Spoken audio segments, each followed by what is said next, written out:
Often people who are tried by fire discover the deepest association with meaning precisely under those conditions. And that is analogous to the vision of the crucifix, let's say, that you have to go deep into the darkness and perhaps hopefully voluntarily before you can see the brightest of all possible lights.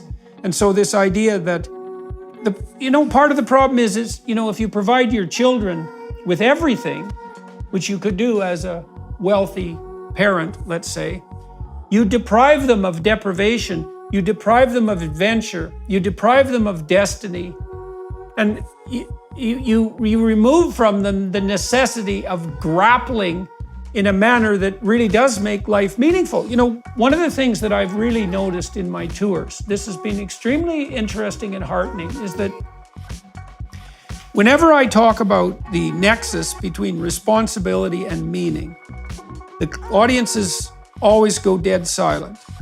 They're pretty silent during most of the discussions, but that particularly brings a hush to everyone because it's not a message that people are receiving anymore. It's like, okay, life is suffering and malevolence in its essence, in some undeniable sense. It may not be only that, but it is undeniably also that.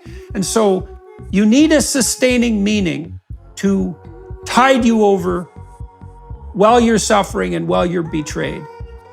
And then the question is, well, where's the most reliable place to find that meaning? And one answer is, well, hedonism, and another answer might be cynicism and anarchism and that sort of wild life that goes along with throwing off all constraints. And there's some attraction to that. But more fundamentally, if you watch how people actually respond in times of crisis, they find that the responsibilities that they've undertaken in the past to form friendships, to form intimate relationships, to clean up their family and establish tight bonds, to take on some major burden and make sacrifices in their life, that's where they get all the meaning.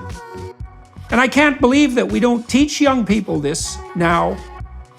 We don't teach them this at all.